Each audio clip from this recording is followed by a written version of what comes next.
Huwag mong ipahiya ang apelidong Corvara dahil lang sa emosyon mo, Cataleya. Tandaan mo, isa kang investment, hindi ka ordinaryong apo. Ang mga salitang yon mula kay Doña Severina ay tila yelong tumusok sa mainit na hangin ng baler. Hindi pa man nakakababa ng sasakyan si Cataleya, ang boses ng kanyang lola sa kabilang linya niya ay agad na nagpaalala sa kanya ng kanyang lugar. Walang pangungumusta, walang pakikiramay para sa pagyaon ng kanyang ama-amahan. Ang tanging mahalaga ay ang imahe ng pamilya at ang negosyo. Mahigpit na hinawakan ni Cataleya ang telepono. Halos mamuti ang kanyang mga buko sa sobrang diin. Sa kanyang kabilang kamay, nakakuyom ang isang lumang litrato, ang nag-iisang larawan ng kanyang tunay na ina na nakuha niya sa ilalim ng lumang baul bago siya umalis ng Maynila. Ang babae sa larawan ay nakangiti. Simple ang suot at puno ng pagmamahal ang mga mata. Isang kabaligtaran ng malamig na realidad na kinakaharap ni Cataleya ngayon. Gusto niyang isumbat sa matanda na tao rin siya, na nasasaktan din siya sa pagkawala ng kinalakihang ama, ngunit nanatili siyang tahimik. Nakasanayan na niyang lunukin ang apdo ng hinanakit kapalit ng karangyaan. "I'm here for the project, Lola. Huwag kayong mag-alala. Gagawin ko ang trabaho ko," sagot niya bago pinatayan ng tawag ang matanda. Hindi siya sumigaw, hindi siya nagmura. Sa halip, humarap siya sa salamin ng sasakyan at pinanood ang sariling refleksyon. Mula sa kanyang mamahaling bag, kinuha niya ang lipstick na kasing pula ng dugo at muling iginuhit ang tapang sa kanyang mga labi. Ang bawat hagod ng kulay ay tila pagtatayo ng pader sa pagitan niya at ng mundo. Isinuot niya ang kanyang malaking itim na salamin upang itago ang namumugtong mga mata. Siya si Cataleya Corvara, ang CEO ng Corvara Meridian, at walang sino man sa bayang ito ang makakakita sa kanya bilang isang ulilang nangungulila sa pagmamahal. Mabagal na umusad ang itim na SUV sa makipot na daan patungo sa lupang target nilang bilhin. Ang tanawin sa labas ay puno ng mga puno ng niyog na sumasayaw sa hangin at mga bukid na kulay ginto dahil sa anihan. Ngunit para kay Cataleya, ang mga ito ay numero lamang sa spreadsheet.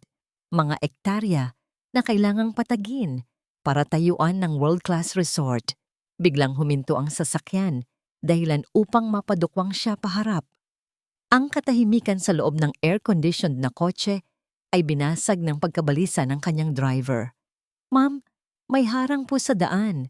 Nauutal na, sabi ng driver habang nakatingin sa labas. Ibinaba ni Cataleya ang bintana. Ang init at alikabok ng probinsya ay agad na sumalubong sa kanyang makinis na balat.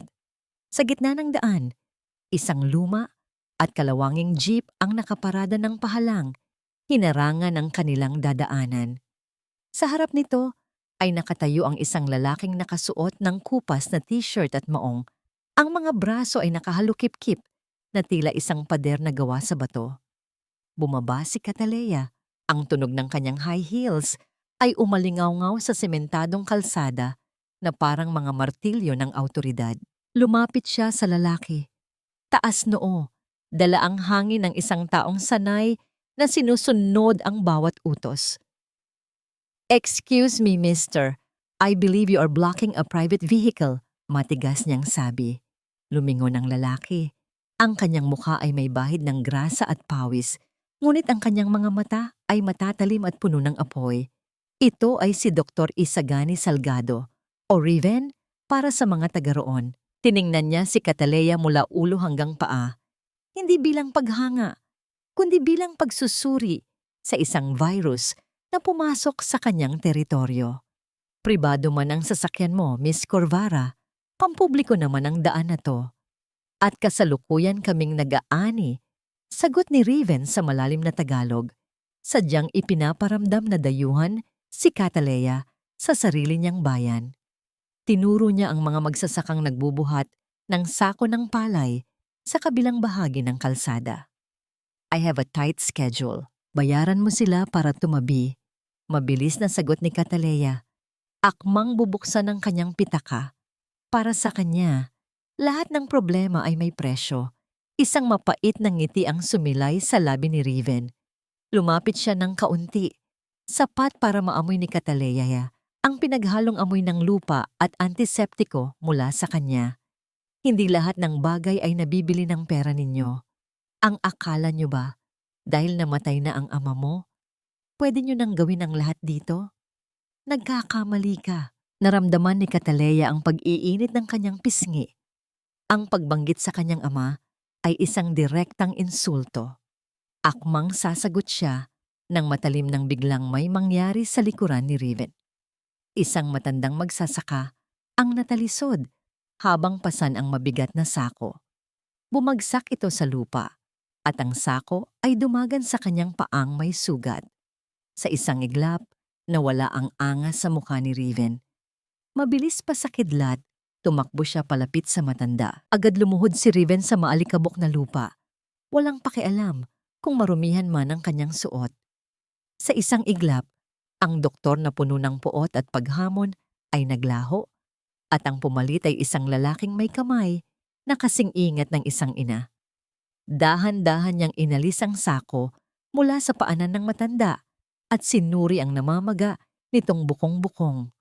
Tatang, sabi ko naman sa inyo, huwag na kayong magbuhat ng mabigat. Ako na ang bahala dito. Malambing ngunit may halong pag-aalala ang tono ni Riven. Kumuha siya ng panyo mula sa kanyang bulsa at itinali ito sa sugat upang maibsan ang pagdurugo. Napatigil si Cataleya. Mula sa likod ng kanyang madilim na salamin, pinanood niya ang eksena na tila isang pelikulang hindi niya maintindihan. Sanay siya sa mundo kung saan ang pagkakamali ay pinapatawan ng parusa o sinisigawan. Inaasahan niyang magagalit si Riven sa abalang dulot ng matanda, ngunit kabaligtaran ang nakita niya. Ang paraan ng paghawak ni Riven sa maruming paa ng magsasaka ay puno ng respeto at pagmamahal.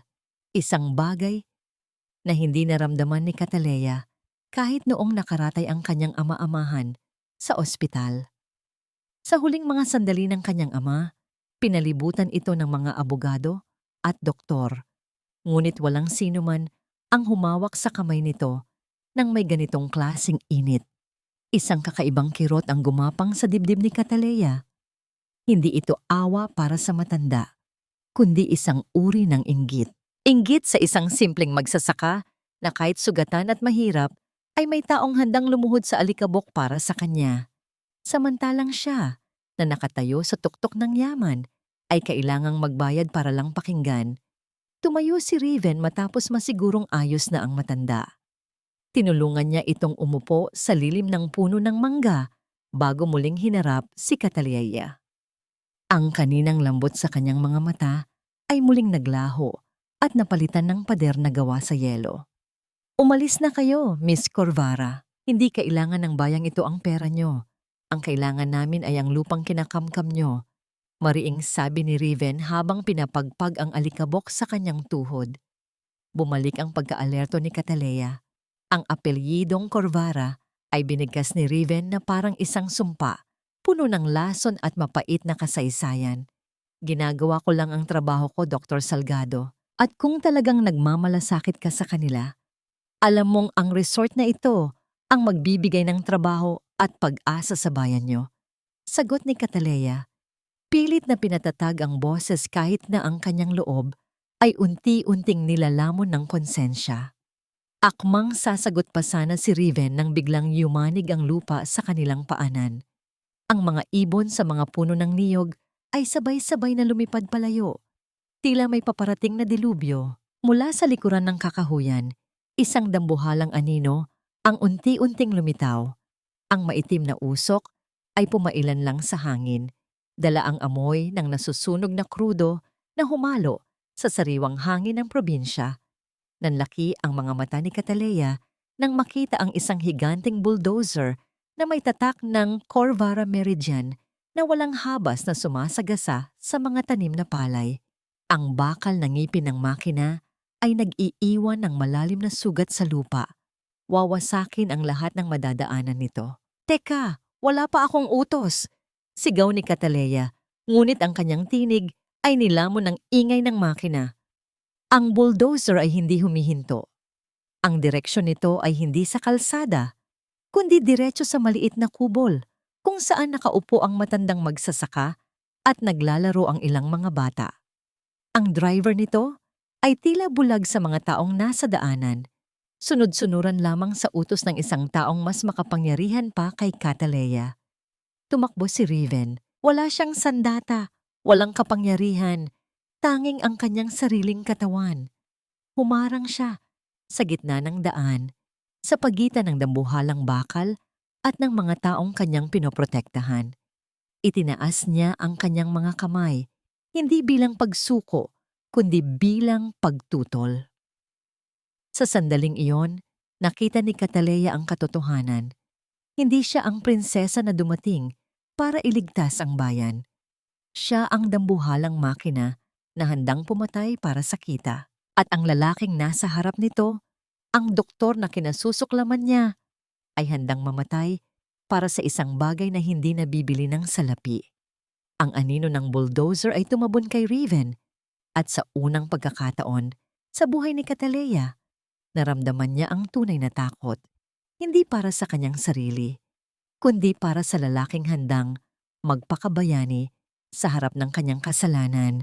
Tumigil ang mundo ni Cataleya nang makita ang dambuhalang makina na halos ilang pulgada na lang ang layo sa katawan ni Riven. Ang kanyang puso ay tila tumalon palabas ng dibdib, hindi dahil sa galit, kundi dahil sa takot na hindi niya maipaliwanag.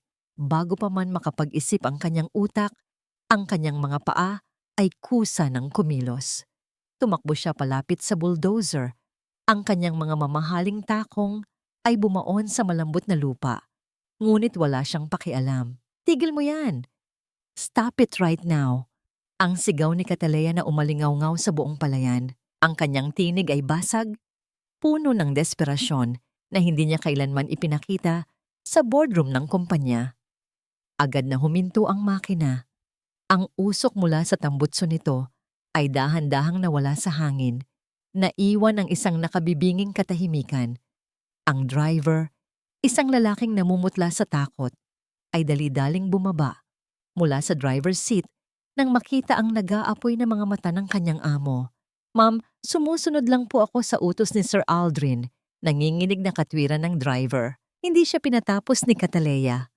Ang kanyang kanang kamay ay lumipad sa hangin at dumapo sa pisngi ng driver. Ang tunog ng palad na tumama sa balat ay nagpatigil sa lahat ng nakasaksi.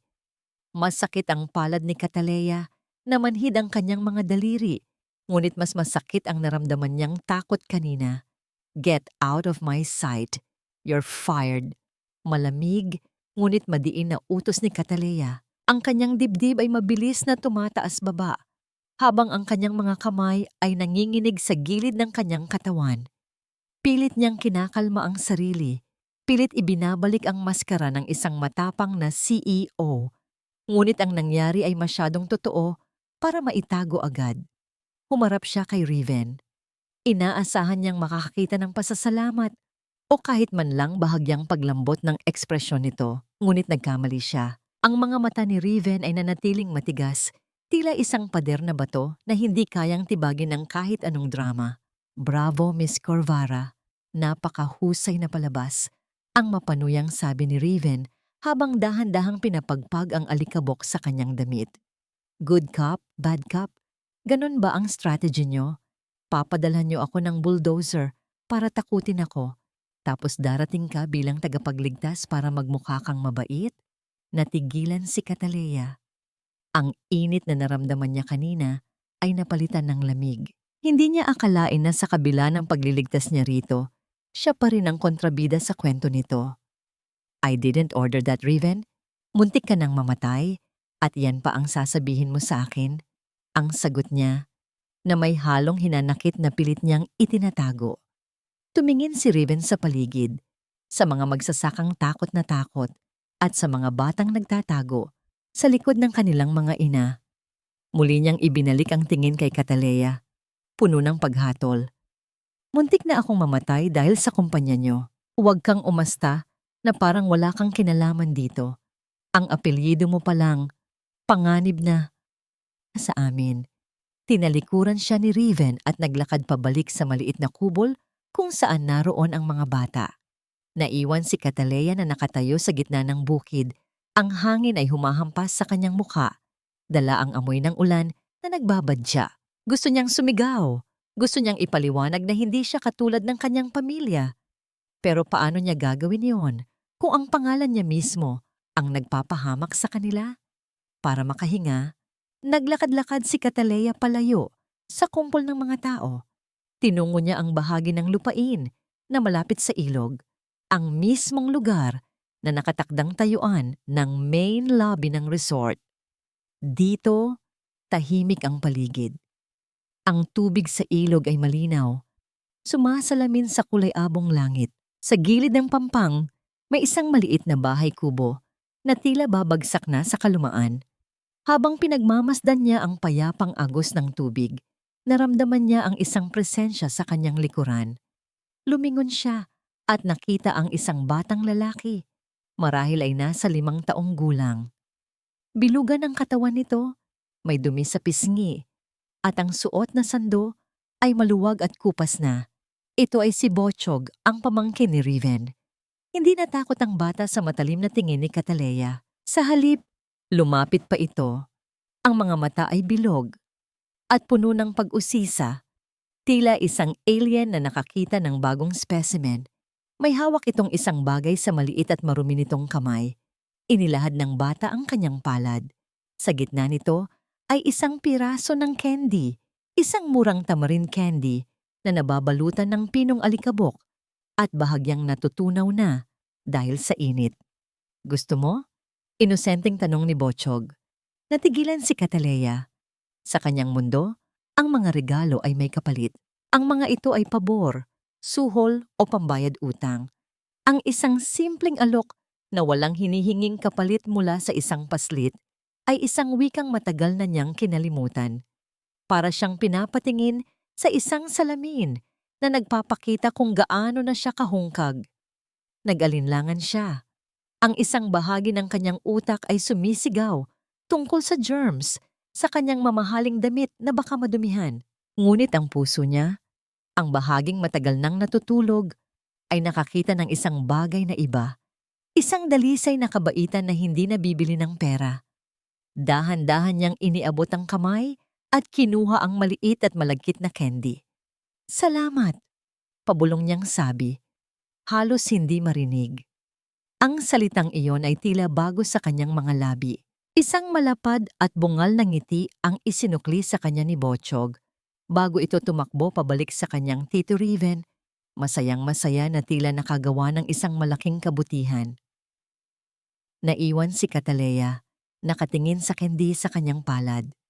Wala itong halaga kung tutuusin, ngunit sa sandaling iyon, mas mabigat pa ito sa lahat ng gintong alahas na pag-aari niya. Ito ay isang paalala ng isang mundong simple, isang mundong bago pa siya lamunin ng ambisyon at ng apelyidong Corvara. Sa halip na itapon, gumawa siya ng isang bagay na hindi niya inaasahan sa sarili. Maingat niyang pinunasan ng kanyang hinlalaki ang alikabok sa candy at marahang isinilid ito sa bulsa ng kanyang mamahaling blazer. Isang maliit na sikreto sa gitna ng digmaan. Humarap siya para bumalik sa kanyang sasakyan.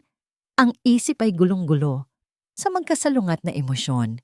Ang puot ni Riven, ang inosente ni Bochog, at ang bigat ng candy sa kanyang bulsa. Ngunit pagdating niya sa kinaparadahan ng SUV, sinalubong siya ng kanyang driver na may mukhang puno ng pag-aalala. Ma'am, may problema po, sabi nito. Ang boses ay nanginginig. Itinuro ng driver ang mga gulong ng sasakyan. Lahat ng 4 na yon ay may malalalim na hiwa. Sadyang sinira at ngayon ay patag na sa lupa. May gumawa nito habang abala siya sa pakikipagtalo at paglalakad. Hindi na ito simpleng protesta. Isa na itong malinaw na banta. Isang malamig na kaba ang gumapang sa kanyang likuran. Kasabay nito, biglang dumilim ang kalangitan. Ang kaninang mainit na hangin ay napalitan ng malakas at malamig na ihip na nagdadala ng amoy ng paparating na unos. Isang patak ng ulan ang tumama sa kanyang pisngi. malamig, at nakakagulat. Sumunod ang isa pa, at isa pa, hanggang sa ang ambon ay naging isang buhos. Ma'am, parating na po ang bagyo. Kailangan na nating makaalis dito, nag-aalalang sabi ng driver. Ngunit paano? Paano sila aalis kung ang kanilang sasakyan ay paralisado? Ang kanilang koneksyon sa sibilisasyon ay pinutol. Sila ay natrap. Naiwan sa isang lupaing puno ng puot. May sirang sasakyan at isang malakas na bagyo na anumang sandali ay ibubuhos ang kanyang galit sa kanila. Ang buhos ng ulan ay tila isang kurtinang bakal na ibinagsak mula sa langit.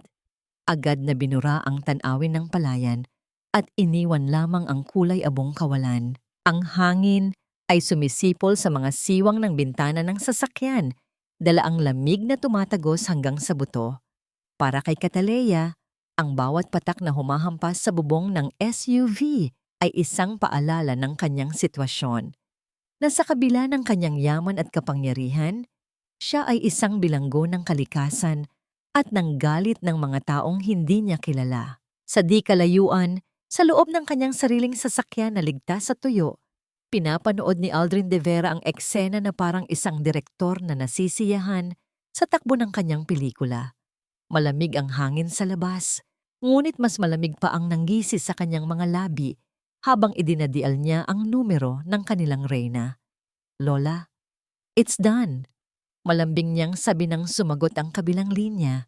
The tires are slashed at mukhang hindi aalis ang bagyo. Our little princess is trapped. Ang boses sa kabilang linya, kahit hindi naririnig, ay tila nagbigay ng isang malamig na utos. Opo, Lola. Mukhang hindi niya kaya. Masyado siyang malambot, masyadong emosyonal. Kanina lang, sinampal niya ang driver ng bulldozer sa harap ng lahat. Nakakahiya sa pangalan natin. I think she's siding with them already. Ang mga salita ni Aldrin ay tila pulot na may lason. Bawat isa ay maingat na pinili upang sirain ang tiwala ni Doña Severina sa kanyang apo. Yes, Lola. Ako na po ang bahala. Sisiguraduhin kong matututo siya ng leksyon. Ibinaba ni Aldrin ang telepono. Ang kaninang malambing na ekspresyon ay napalitan ng purong kasakiman. Ang bagyo para sa kanya ay hindi isang sakuna. Isa itong perpektong pagkakataon. Samantala, sa harap ng SUV ni Cataleya, ang mga magsasaka ay nagmamadali nang sumilong sa maliit at luma, ngunit matatag na gusali ng community clinic. Si Riven ang huling pumasok, sinisigurong walang naiwan sa labas. Mula sa siwang ng pinto, nakita niya ang marangyang sasakyan ni Cataleya.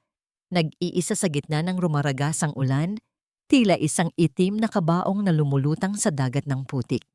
Isang bahagi niya ang gustong sabihin na, buti nga sa kanya. Ngunit ang isa pang bahagi, ang pagiging doktor niya, ay hindi kayang talikuran ang sino mang nangangailangan ng tulong, kahit pa ito ang taong gusto niyang sisihin sa lahat ng kanilang problema. Bumuntong hininga siya ng malalim, isang tunog ng pagsuko sa sariling konsensya, at muling lumabas sa ulan. Kinatok niya ang bintana ng sasakyan. Nagulat si Cataleya nang makita ang basang-basa at seryosong mukha ni Riven. Hindi ka pwedeng manatili dyan. Delikado kapag tumaas ang tubig sa ilog, sabi ni Riven. Ang kanyang boses ay halos hindi marinig dahil sa lakas ng hangin. Sumilong ka muna sa klinika. Walang pagpipilian si Cataleya. Ang kanyang driver ay nanatili sa sasakyan upang bantayan ito. Habang siya ay bumaba, gamit ang kanyang mamahaling Hermes bag bilang panangga sa ulan. Bawat hakbang sa makapal na putik ay isang dagok sa kanyang pride. Ngunit mas malakas ang kanyang pagnanais na makasilong. Ang loob ng klinika ay simple at masikip. Amoy gamot, amoy lumang kahoy, at amoy ng basang lupa. Ngunit sa gitna ng lahat, may kakaibang init. Init na nagmumula sa mga taong nagtatawanan sa isang sulok, sa mga batang naglalaro sa sahig, at sa paraan ng pag-abot ng isang matandang babae ng mainit na kape kay Riven. Biglang pumasok ang isang babae May dalang mga kumot at pagkain. Siya ay si Luwalhati, isang local journalist at matalik na kaibigan ni Riven. Ang kanyang mga mata ay agad na dumapo kay Cataleya na tila isang lawi na nakakita ng ahas sa kanyang pugad. Anong ginagawa ng Corvara na? Yan dito, Riven. Nag-aalalang bulong ni Luwalhati. Mag-ingat ka diyan. Baka mamaya lahat ng kahinaan natin, gamitin yan laban sa atin. Narinig ni Cataleya ang bawat salita. Yumuko na lamang siya, kunwari inaayos ang kanyang basang buhok. Naramdaman niya ang tingin ng lahat, ang paghuhusga, ang pagdududa, para siyang isang isdang naligaw sa isang aquarium ng mga pating. Hindi niya pinansin ang mga ito. Sa halip, ang kanyang atensyon ay napako kay Riven. Pinanood niya kung paano nito kinuha ang isang batang nilalagnat, kung paano nito ipinatong ang likod ng kanyang palad sa noo ng bata nang may buong pag-iingat. Pinanood niya kung paano ito ngumiti nang sabihin ng bata na mas mabuti na ang pakiramdam nito. Ang mga kamay na iyon, ang mga kamay na kaya niyang bayaran ng milyon para operahan ang pinakamayayamang tao sa mundo, ay mas piniling mag-alaga ng mga batang walang pambayad. Isang kakaibang damdamin ang muling gumapang sa puso ni Cataleya. Hindi na ito inggit, ito ay paghanga. Lumapit si Riven sa kanya. May dalang isang kupas at maluwag na t-shirt. Magpalit ka muna. Baka magkasakit ka sa lamig, sabi nito. Iniabot ang damit nang hindi tumitingin sa kanya, na tila napipilitan lamang. Kinuha ito ni Cataleya at nagtungo sa maliit na kwarto sa likod. Ang damit ay amoy sabong panlaba. Isang simpleng amoy ng kalinisan na matagal na niyang hindi naamoy sa kanyang mundo ng mga pabangong nagkakahalaga ng libo-libo. Habang isinusuot niya ang damit na maluwag sa kanyang katawan, naramdaman niya ang isang kakaibang ginhawa na parang isang yakap na matagal na niyang hinahanap. Paglabas niya, nakita niyang mag-isang nakaupo si Riven sa isang sulok, abala sa pag-aayos ng kanyang lumang first aid kit. Mula sa kit, kinuha niya ang isang maliit na kahon na gawa sa kahoy. Binuksan niya ito nang may pag-iingat. Sa loob, nakita ni Cataleya ang isang bagay na nagpatigil sa kanyang paghinga. Isang puting panyo na may burda ng isang kulay ube na bulaklak, isang Cattleya orchid, ang kanyang pangalan. Hinaplos ni Riven ang burda gamit ang kanyang hinlalaki. Ang kanyang mukha ay nabalot ng isang lungkot na hindi maipaliwanag, isang pangungulila na tila nanggagaling pa sa malalim na nakaraan. Sino? Akmang magtatanong si Cataleya nang biglang kumurap-kurap ang lahat ng ilaw sa klinika. Isang beses, dalawa, at sa ikatlong kurap, nilamon sila ng ganap na kadiliman. Ang tanging liwanag na natira ay ang mga kidlat na gumuguhit sa kalangitan. Kasabay ng pagkawala ng ilaw, may narinig si Cataleya mula sa labas, malapit sa bintana ng kwartong pinanggalingan niya. Isang boses na pamilyar sa kanya, bumubulong sa gitna ng malakas na ulan. Sinusubukang hindi marinig ngunit sapat na para umabot sa kanyang pandinig. Siguraduhin mong masusunog lahat ng papeles sa munisipyo bago mag-umaga. Kailangan magmukhang aksidente. Iyon ang boses ni Aldrin, ang kanyang pinsan. At sa kadiliman, naintindihan ni Cataleya na ang bagyo sa labas ay hindi ang pinakadelikadong kalaban na kailangan niyang harapin. Model. Hindi niya kailanman naramdaman ang ganitong klaseng kaligtasan kahit sa loob ng kanyang pinakapinansyal na pinoprotektahang penthouse. Ang kanyang marangyang buhay ay puno ng seguridad mula sa mga tao, ngunit walang sino man ang nagbigay sa kanya ng ganitong uri ng proteksyon mula sa galit ng kalikasan, mula sa biglaang kapahamakan. Ang kanyang mukha ay halos dumikit sa kanyang dibdib. Nararamdaman niya ang init ng kanyang katawan, ang amoy ng lupa at halamang gamot na nakakapit sa kanyang damit. Okay lang ako, mahina niyang sabi, ngunit hindi niya binitawan ang kanyang pagkakayakap. Ang kanyang mga daliri ay bahagyang kumapit sa tela ng t-shirt ni Riven. Nagpumigla si Riven ng kaunti upang kumawala sa yakap. Hindi dahil sa galit, kundi dahil sa sakit na naramdaman niya sa kanyang balikat. Kailangan nating sumilong, Hindi natin pwedeng iwanan ng mga tao. Ngayon lang napansin ni Cataleya ang pamumula sa braso ni Riven kung saan tumama ang kawayan. Ang bahagyang pagdugo ay nagpahiwatig ng lalim ng sugat. Nasugatan ka, bulong niya. Ang kanyang boses ay puno ng pag-aalala. Agad niyang binitawan si Riven at sinuri ang sugat. Ang kanyang mga kamay ay lumapit ng may pag-iingat. Wala yan, sabi ni Riven. Pilit na itinatago ang hapdi. Dali na, kailangan nating makapunta sa bodega. Sumunod si Cataleya. Ngunit ang kanyang mga mata ay nanatili sa sugat ni Riven. Sa gitna ng malakas na ulan, silang dalawa ay tumakbo patungo sa pinakamalapit na gusali na tila mas matibay, isang maliit na bodega kung saan nakaimbak ang mga kagamitan sa pagsasaka. Marami ng tao roon, nagkakaisa sa pagtulong upang harangan ang mga bintana at pintuan. Masikip ang loob ng bodega. Ang amoy ng basang kahoy at alikabok ay humalo sa amoy ng mga tao. Nagawa nilang harangan ang lahat ng siwang, ngunit ang ingay ng bagyo sa labas ay mas lalong lumakas. Sa gitna ng dilim at kaguluhan, nakaupo si Cataleya sa isang sulok, nakamasid kay Riven na abala sa pagtulong sa mga nasugatan. Hindi niya inakala na ang isang lalaking puno ng pagkamuhi sa kanya ay may ganito kalaking puso para sa iba. Isang kakaibang init ang gumapang sa kanyang dibdib, hindi lamang dahil sa pagod at lamig, kundi dahil sa presensya ni Riven. Nang matapos ang lahat ng gawain, naupo si Riven sa tabi niya, humihingal. Naramdaman ni Cataleya ang bahagyang pagdikit ng kanilang mga balikat. Sa kanyang tabi, narinig niya ang mabigat na paghinga ni Riven. Mayroon pa ring bahid ng dugo sa braso nito, ngunit tila hindi niya ito pinansin. Ayos ka lang ba? Tanong ni Cataleya. Ang kanyang boses ay halos hindi marinig. Oo, maikli niyang sagot. Ngunit naramdaman ni Cataleya ang pag-init ng kanyang noo, ang pagbigat ng kanyang paghinga. Tila nilalagnat na ito dahil sa lamig at pagod. Kailangan nating gamutin ang sugat mo, sabi niya. May dalang gamot ang driver ko. Wala yan, ulit ni Riven. Mas marami pang mas nangangailangan.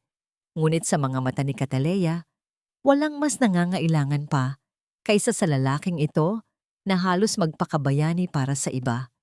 Kinuha niya ang kanyang maliit na first aid kit mula sa kanyang bag at dahan-dahang sinimulang linisin ang sugat ni Riven. Sa bawat pagdampi ng bulak na may alcohol, naramdaman ni Cataleya ang bahagyang pagtaas ng balikat ni Riven, isang senyales ng hapdi na pilit nitong pinipigilan. Ang kanyang mga mata ay nanatili sa sugat. Maingat na inalis ang anumang dumi. Ngayon niya lang napansin kung gaano kasarap sa pakiramdam ang hawakan ang kamay ng ibang tao nang walang anumang intensyong negosyo o pangkontrata. Dito, sa gitna ng unos at kadiliman, silang dalawa ay tao lamang. Ang ilaw mula sa flashlight ay nagbibigay ng kakaibang anino sa mukha ni Riven. Nakita niya ang pagod sa mga mata nito, ang pag-igting ng panga na nagpapahiwatig ng kanyang pagpipigil sa sakit. Hindi ito ang aroganteng doktor na nakilala niya kanina. Ito ay isang lalaking tao rin, duguan at nanghihina. Masakit ba? Mahina niyang tanong. Ang kanyang boses ay tila may halong pangamba. Umiling si Riven, ngunit ang kanyang paghinga ay bumibigat. Naramdaman ni Cataleya ang init na nagmumula sa kanyang katawan. Nilalagnat na ito. Ang kanyang mga labi ay bahagyang namutla. Wala yan. Ulit niya, pilit nang ngumiti. Ngunit ang nangiting iyon ay hindi umabot sa kanyang mga mata. Masasanay ka rin. Pagkatapos malinis ang sugat, maingat na ibinalot ni Cataleya ng gauze ang braso ni Riven. Ang kanyang mga daliri ay dahan-dahang dumampi sa balat nito. Naramdaman ang pagbilis ng pulso nito. Sa isang saglit, ang kanyang tingin ay dumako sa panyo na may burdang Cattleya orchid na nakita niya kanina sa first aid kit ni Riven. Ang panyo ay nasa tabi niya lamang. Hindi niya maintindihan kung bakit parang pamilyar ang disenyo. Habang naglalagay siya ng tape sa benda, naramdaman ni Riven ang paghina ng kanyang mga kalamnan. Ang pagod at ang lamig ng bagyo ay bumabawi na. Ang kanyang mga mata ay unti-unting pumipikit. Isabel, isang bulong ang lumabas sa kanyang bibig, halos hindi marinig. Isang pangalan na may halong matinding pangungulila. Narinig ito ni Cataleya. Ang pangalan, Isabel. Iyon ang pangalan ng kanyang ina. Nagulat siya, ngunit bago pa man niya matanong, naramdaman niya ang pagbigat ng ulo ni Riven na dumapos sa kanyang balikat. Riven? Riven! Hindi ito sumasagot. Nahimatay ito. Ang bigat ng katawan ni Riven ay bumagsak sa kanya. Nagdulot ng isang matinding takot sa kanyang dibdib. Pilit niyang inalalayan ang lalaki. Ngunit ang kanyang sariling lakas ay nanghihina na rin. Ang tubig sa labas ay lalong tumaas. Naramdaman ni Cataleya ang paglamig ng tubig na unti-unting pumapasok sa loob ng bodega.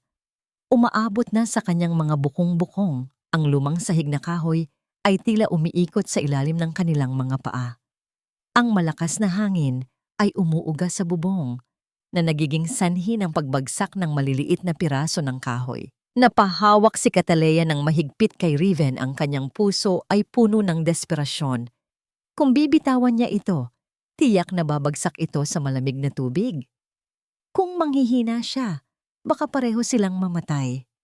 Ang kanyang mga mata ay tumingin sa paligid, sa mga taong abala sa pagharang ng mga butas, walang nakakapansin sa kanilang dalawa. Naramdaman niya ang lamig ng tubig na umabot na sa kanyang binti, ang paghina ng kanyang mga kamay. Ngunit hindi niya pwedeng bitawan si Riven. Hindi pwedeng mamatay ang lalaking ito. Riven, huwag kang bibitaw. Hindi pa tapos ang laban natin. Bulong ni Cataleya, ang kanyang boses ay tila nagdarasal. Ang bawat salita ay isang pangako, isang pagmamakaawa sa lalaking nakasandal sa kanyang balikat. Marami ka pang utang sa akin. Hindi ka pwedeng mamatay. Hindi pa. Dahan-dahang naglaho ang galit ng bagyo. Ang sigaw ng hangin ay napalitan ng tahimik na pag-agos ng tubig sa labas. Ang mga bituin ay unti-unting lumitaw sa naglilimahid na kalangitan. At ang liwanag ng buwan ay sumilip mula sa mga butas ng bubong, nagbibigay ng mahinang kislap sa loob ng bodega. Nang imulat ni Cataleya ang kanyang mga mata, naramdaman niya ang isang mabigat na bigat sa kanyang balikat. Si Riven. Nakasandal pa rin ito sa kanya. Ang kanyang paghinga ay regular na ngayon, ngunit ang kanyang noo ay mainit pa rin. Ang braso nito ay nakabenda na at tila humupa na ang lagnat. Naramdaman niya ang pamamanhid ng kanyang balikat. Ngunit mas matindi ang ginhawang naramdaman niya nang makita itong ligtas. Hindi niya namalayan na nakatulog din siya sa sobrang pagod at takot.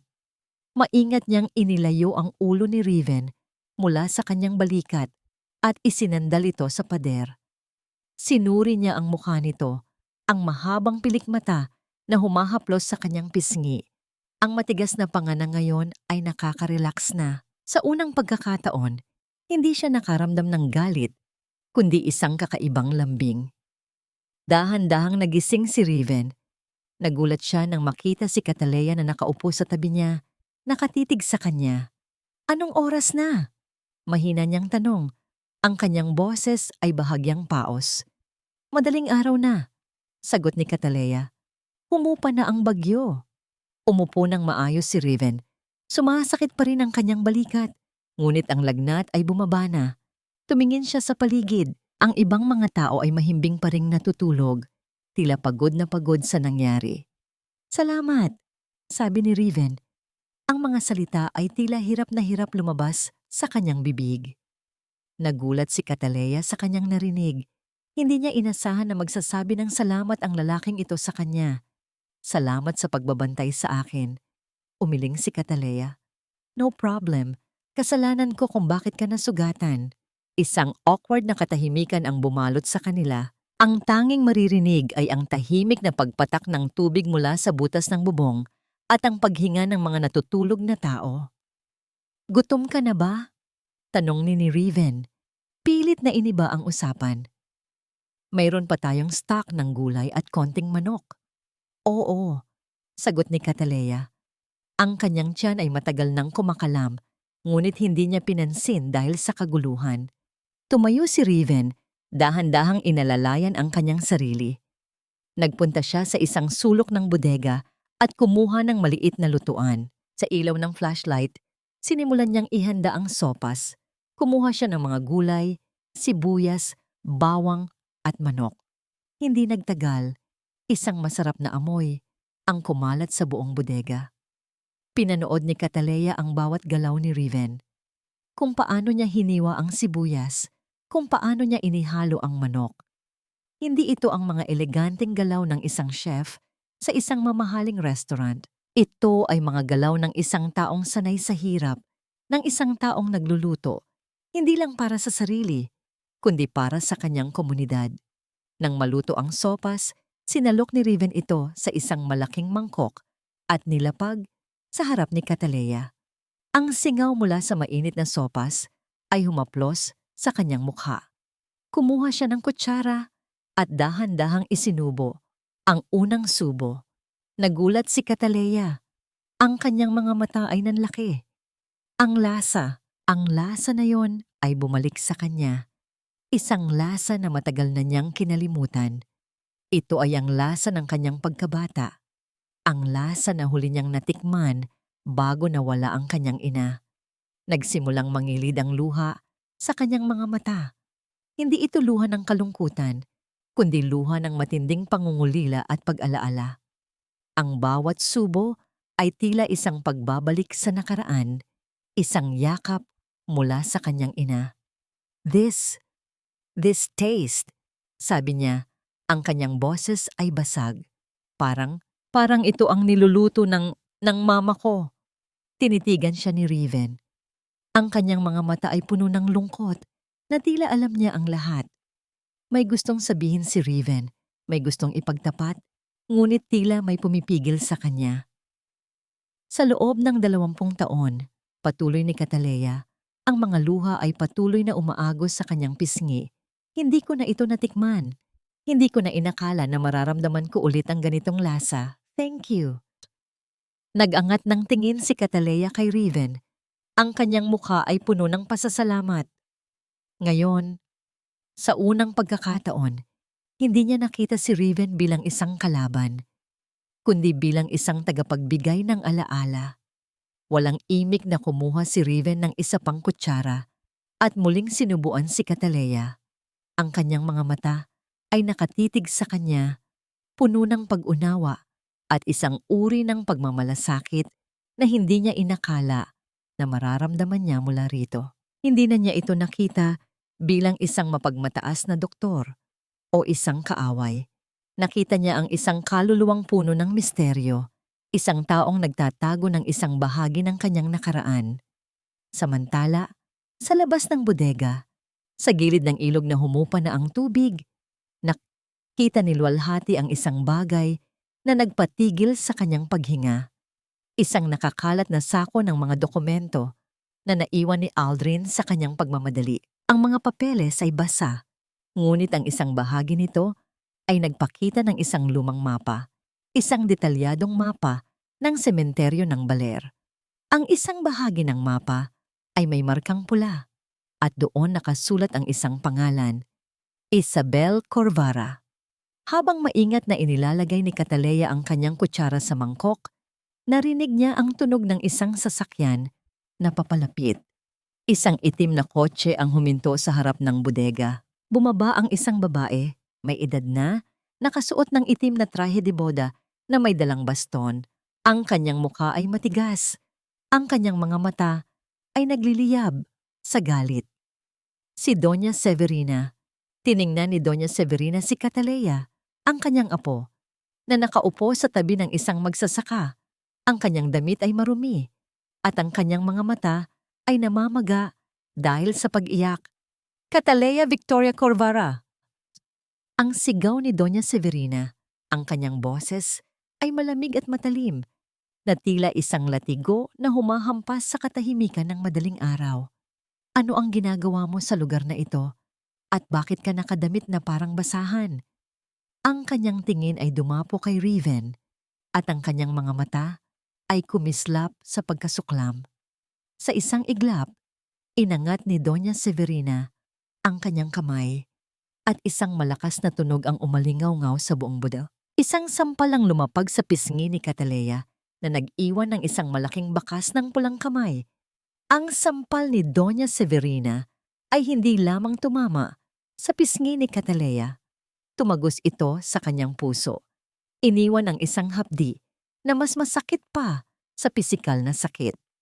Ang mga mata ni Cataleya ay nanatili sa kanyang lola. Ang kanyang mukha ay namumula, ngunit walang luha na umagos. Sanay na siya sa ganitong klase ng pagmamalupit. Isang bagay na natutunan niyang lunukin sa loob ng 20 taon. Ngunit sa pagkakataong ito, may mga matang nakakita. May mga taong nakarinig. Ano itong pinagagagawa mo, Cataleya Victoria Corvara?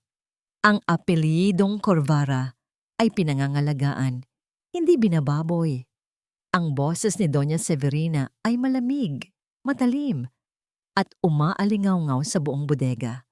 Ang kanyang tingin ay bumaling kay Riven, na agad na tumayo, handang ipagtanggol si Cataleya. At ikaw naman, Isagani Salgado, hindi ba't ikaw ang doktor na nagtatapang-tapangan sa bayan na ito? Ang akala ko, matalino ka. Pero mukhang tama ang mga sabi-sabi. Ginagamit mo lang ang apo ko para sa iyong sariling kapakanan. Doña Severina, huwag niyo pong sisihin si Doc Riven. Siya po ang tumulong sa amin. Ang sabi ng isang matandang babae, pilit na ipinagtatanggol si Riven.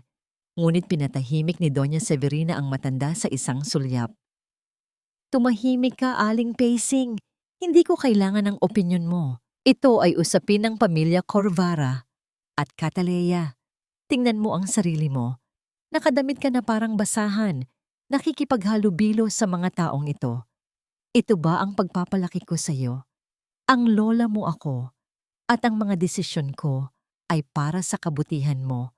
Pinapahiya mo ako, pinapahiya mo ang buong pamilya natin. Ang bawat salita ni Doña Severina ay tila isang baling ng apoy na sumusunog sa loob ni Cataleya. Ang kabutihan na tinutukoy ng kanyang lola ay palaging may nakatagong agenda, isang kontrol, isang pang-aalipusta.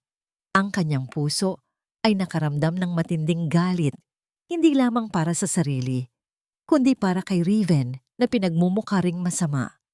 Naramdaman niya ang kamay ni Riven na dahan-dahang lumapit sa kanyang likuran, tila nag-aalok ng suporta. Ngunit sa sandaling iyon ang kanyang isip ay nag-isip ng mabilis. Alam niya ang takbo ng kanyang lola. Kung ipagtatanggol siya ni Riven, tiyak na hahanapan ito ng butas ni Doña Severina.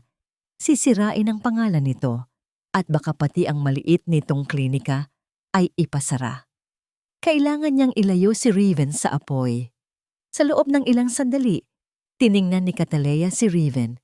Sa kanyang mga mata, isang tahimik na pagmamakaawa ang ipinadala niya, isang babala na lumayo ito. Pagkatapos, naglagay siya ng isang maskara ng kawalang interes. Bakit ka pa nandito, Riven? Hindi ko kailangan ng tulong mo. Malamig niyang sabi. Ang kanyang boses ay tila yelo. Nahihiya ako sa ginawa mo. Akala ko matalino ka. Pero sinamantala mo lang ang sitwasyon para maging bida. Biglang umatras si Riven. Ang kanyang mukha ay nabalot ng gulat at sakit. Hindi niya inasahan ang ganitong reaksyon mula kay Cataleya. Ang kaninang pag-aalala sa kanyang mga mata ay napalitan ng matinding pagkadismaya. Isang mapait na ngiti ang sumilay sa kanyang labi. I see.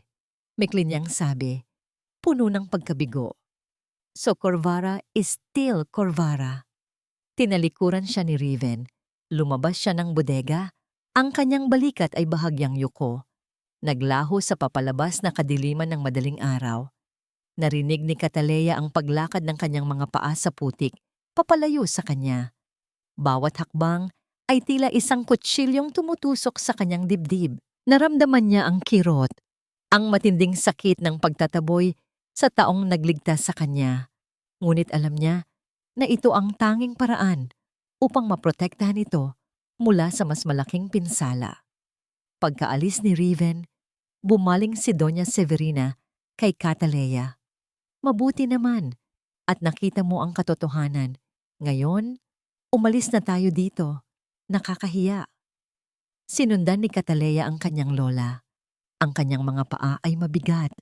Ang kanyang puso ay tila isang bato. Sumakay sila sa marangyang sasakyan ni Doña Severina. Iniwan ang mga magsasakang puno ng pagtataka at ang bodega na tila batahimik na nagtatago ng kanyang kahihiyan. Habang umaandar ang sasakayan, kinuha ni Cataleya ang maliit na kendi na ibinigay ni Bochog.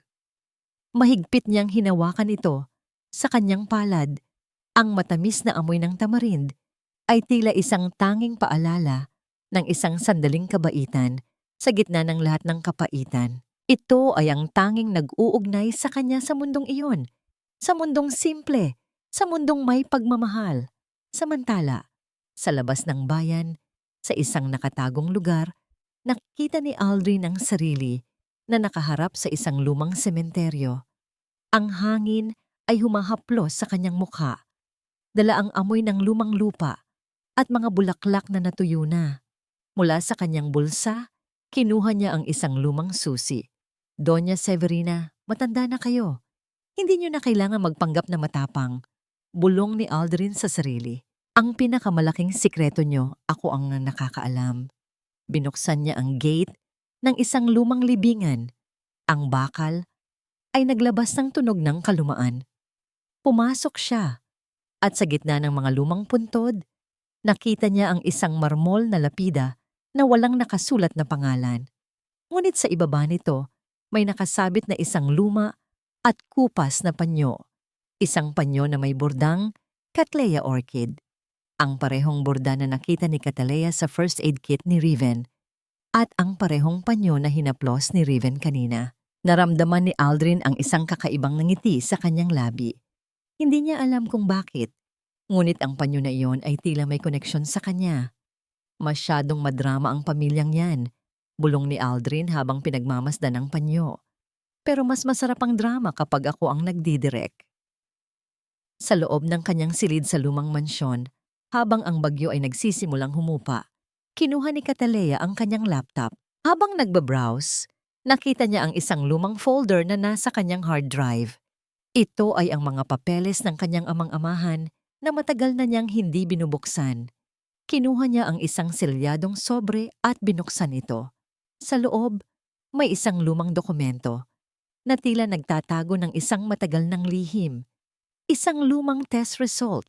Isang lumang DNA test at ang pangalan sa test result ay hindi ang pangalan ng kanyang ama-amahan, kundi ang pangalan ng isang tao na matagal nang nawala. Ang pangalan ng isang lalaking taga-Baler.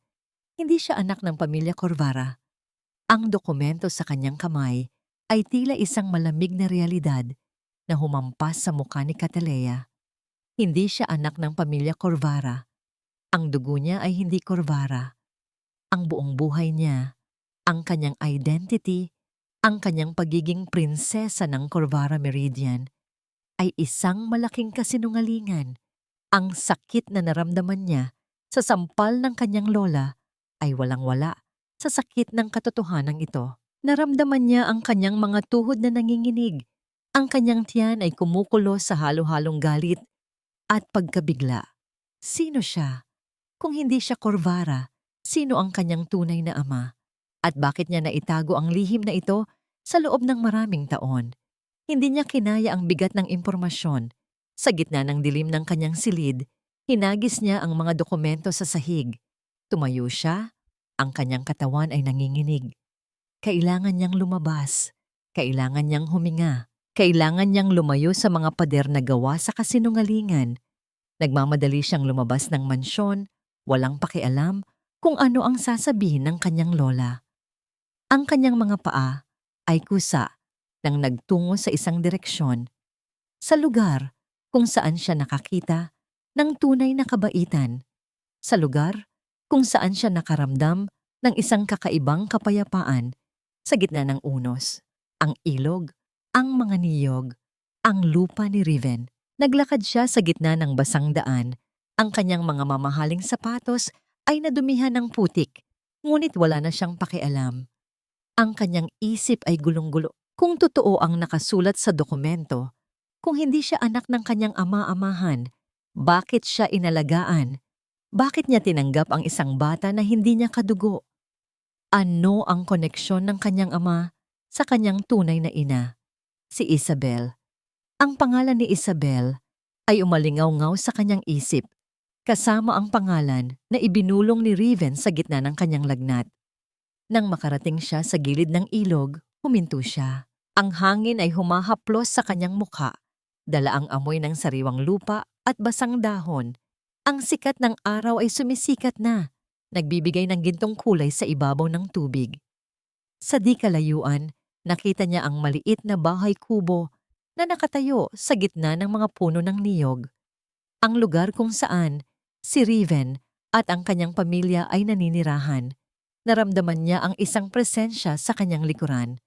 Lumingon siya at nakita si Botchog, ang maliit na bata na nagbigay sa kanya ng candy. Masigla itong tumatakbo, may hawak na isang lumang laruan. Ate Cataleya, masiglang bati ni Botchog. Walang bakas ng pagkamuhing nakita niya sa ibang mga taga na yon.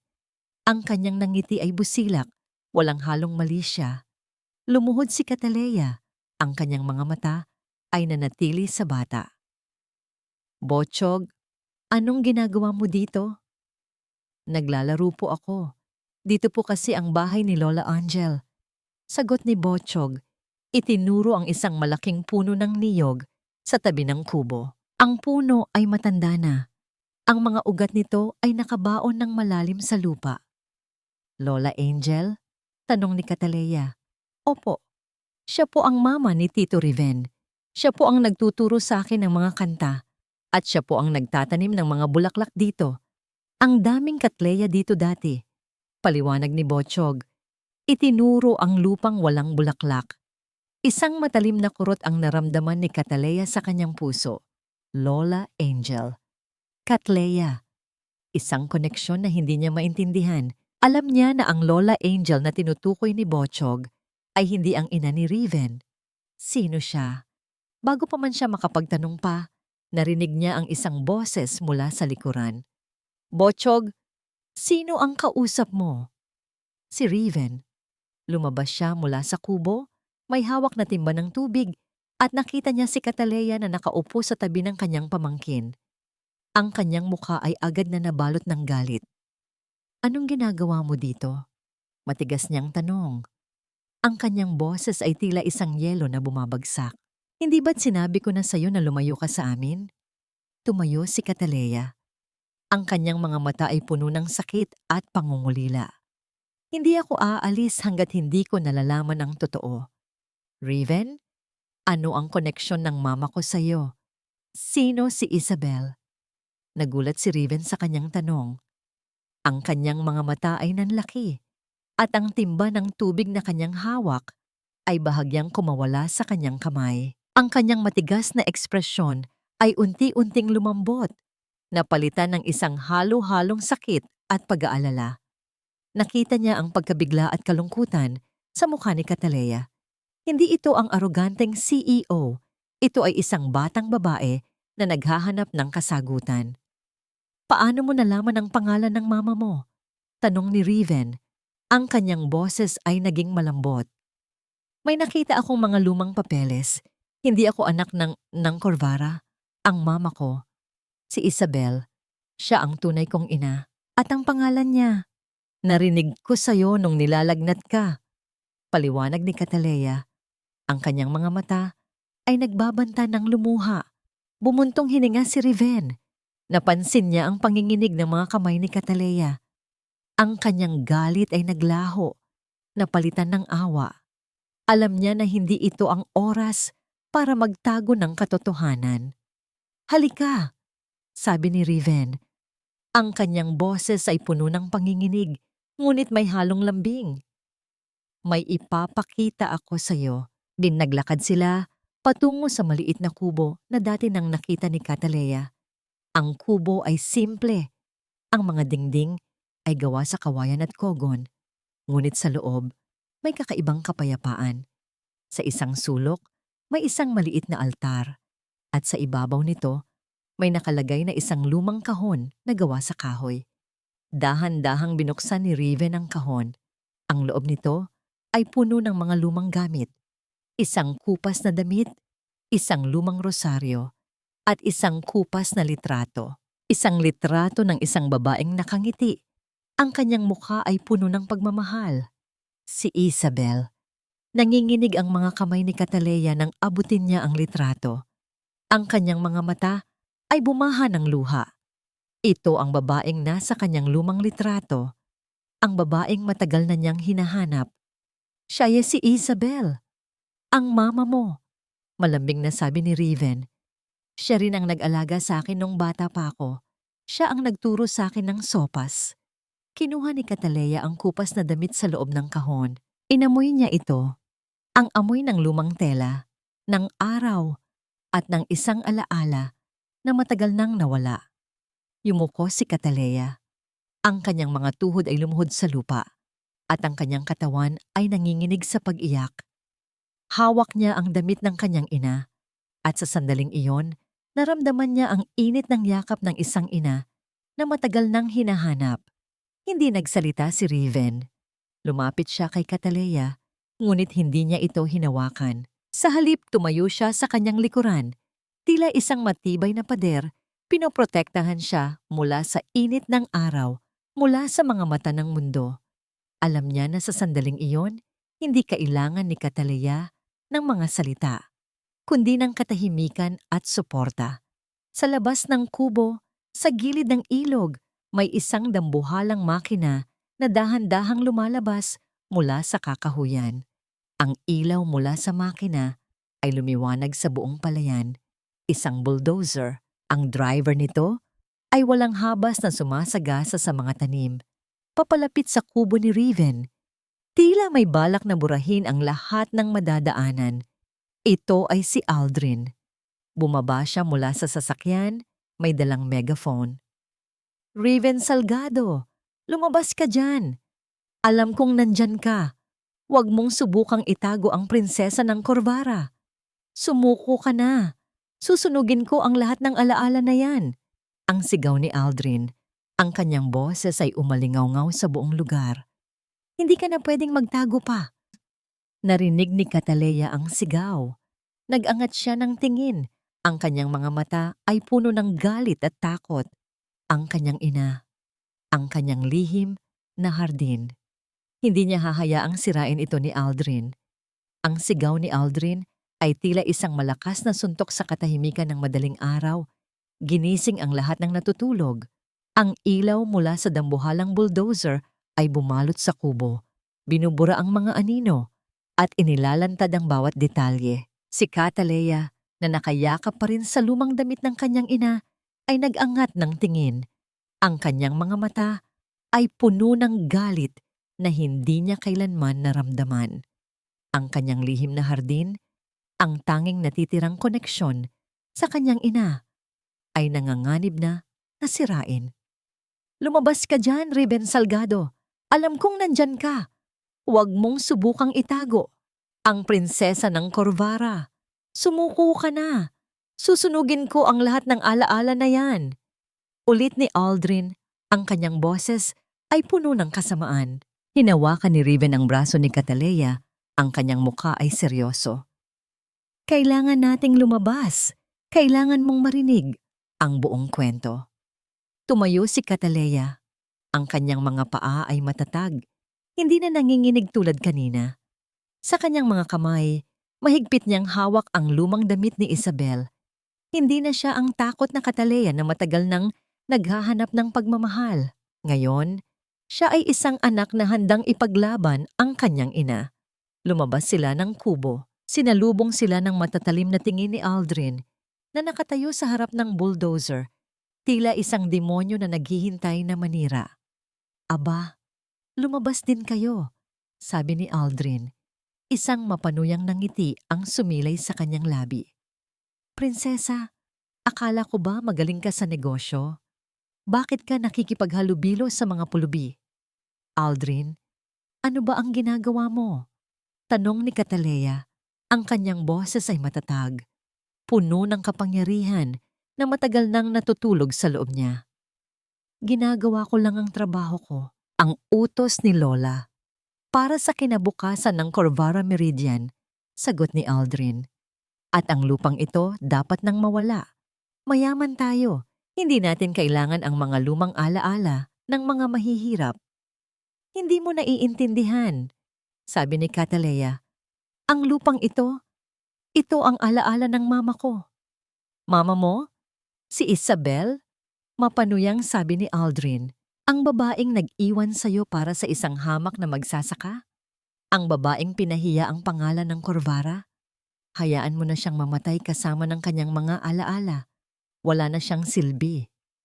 Sa mga salitang iyon, naramdaman ni Catalea ang isang matinding sakit. Ngunit bago pa man siya makasagot, inilabas ni Riven ang isang lumang libro. Ito ay isang lumang notebook. Ang mga pahina ay dilaw na at may bahid ng pagkaluma. Ito ang diary ni Isabel, sabi ni Riven. Iniabot ito kay Catalea. Basahin mo. Basahin mo ang katotohanan. Nanginginig ang mga kamay ni Catalea nang abutin niya ang diary. Ang kanyang mga mata ay nagbasa. Bawat salita, bawat pahina, ay tila isang piraso ng kanyang nakaraan na unti-unting nabubuo. Pebrero 15, 1996. Napakasakit. Kinakailangan kong iwanan ang anak ko, ang aking munting Katleya. Ang iyong lola, si Doña Severina, ay pinilit ako. Kung hindi raw ako aalis at kalilimutan ng lahat, papatayin niya ang aking anak. Hindi ko kayang mangyari iyon. Kaya kong magsakripisyo. Kaya kong talikuran ang lahat para sa'yo, anak ko. Sana balang araw maintindihan mo ako. Sana balang araw mapatawad mo ako. Marso 2, 1998. Nagkasakit ako. Hindi ko na kaya. Pero masaya ako dito sa Baler. Si Mang Isagani, ang ama ni Riven, at ang kanyang pamilya ay inalagaan ako. Tinuruan ako ni Riven na magbasa. Nagluluto kami ng sopas. Namimiss ko ang anak ko, ang aking Katleya. Sana balang araw makita ko siya ulit. Ang bawat salita ay tila isang baling ng apoy na sumunog sa puso ni Catalea. Hindi siya inabandona ng kanyang ina. Pinrotektahan siya nito. Nagsakripisyo. Pinilit ng kanyang lola. Ang lahat ng galit at hinanakit na matagal na niyang dinala ay biglang naglaho, napalitan ng isang malalim na lungkot at pagmamahal. Tiningnan ni Catalea si Aldrin. Ang kanyang mga mata ay puno ng galit. Niloko niyo kami. Niloko niyo ang mama ko. Ang lola ko. Oh, so what? Wala nang mababago dyan. Patay na ang mama mo. Patay na ang lahat ng ebidensya. At ngayon, sisiguraduhin kong pati ang kubo na, yan, sisirain ko. Sigaw ni Aldrin, sumenya sa driver ng bulldozer na ituloy ang ginagawa. Ang makina ay muling umugong at dahan-dahang umusad, papalapit sa kubo. Hindi! Sigaw ni Catalea. Kinuha niya ang kontrata ng Corvara Meridian mula sa kanyang bag. Ang kontrata na siyang magbibigay sa kanya ng kapangyarihan. Tiningnan niya ang mga letra, ang mga pangalan, ang kanyang apelyido. Sa isang iglap, inangat niya ito sa hangin at, sa harap ng lahat, pinunit niya ito sa maliliit na piraso. Ang mga papel ay lumipad sa hangin, tila mga puting ibon na naghahanap ng kalayaan. Hindi na ako Corvara. Hindi ko kailangan ang pera niyo. Hindi ko hahayaang sirain niyo ang alaala ng mama ko. Sigaw ni Catalea. Ang kanyang tinig ay puno ng lakas at determinasyon. Nagulat si Aldrin. Hindi niya inasahan ang ganitong reaksyon mula kay Catalea.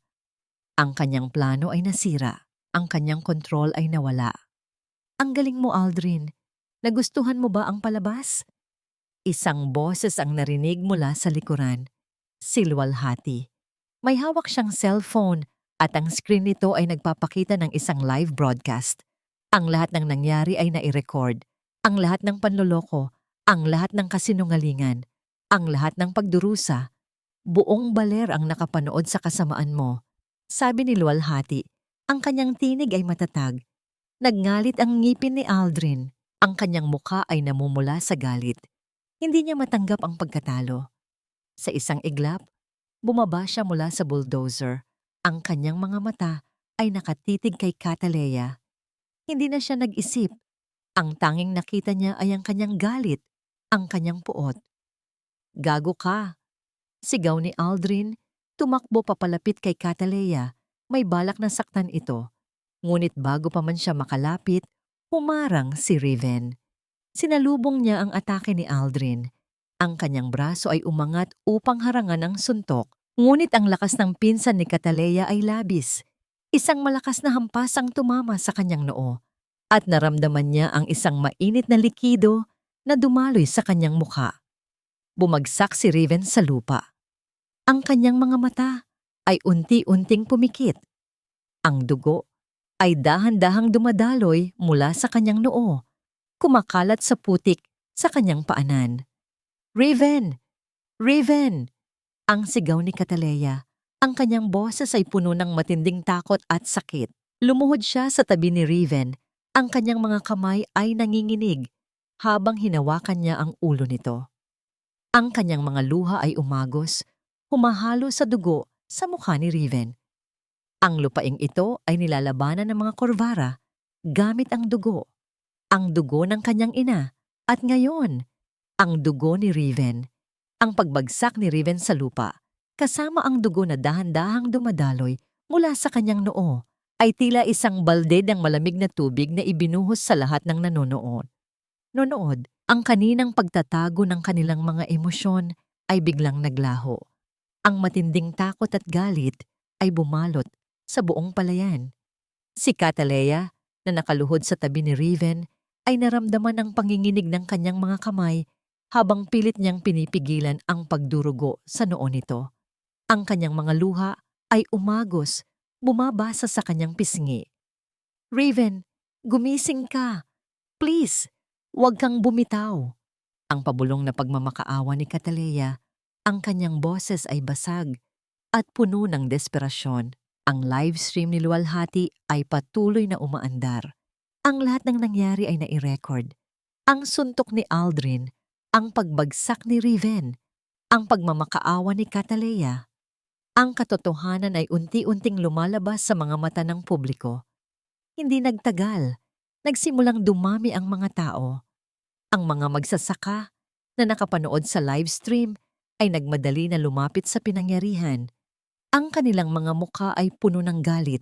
Nakita nila kung paano sinaktan ni Aldrin si Riven, ang kanilang bayani, ang doktor, na palaging tumutulong sa kanila nang walang hinihinging kapalit. Aldrin, walang hiya ka! Sigaw ng isang matandang magsasaka, ang kanyang boses ay puno ng galit. Ano itong ginawa mo kay Doc Riven? Ang tanong ng isa pa. Humarap si Aldrin sa mga tao. Ang kanyang mukha ay namumula sa galit at kahihiyan.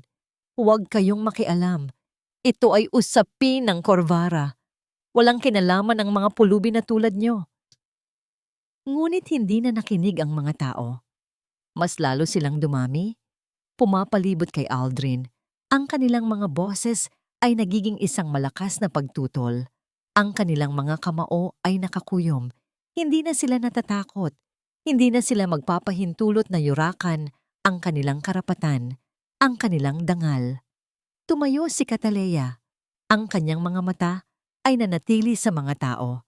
At pagkatapos ay bumaling kay Aldrin. Ang kanyang mukha ay matigas, puno ng kapangyarihan na matagal nang natutulog sa loob niya.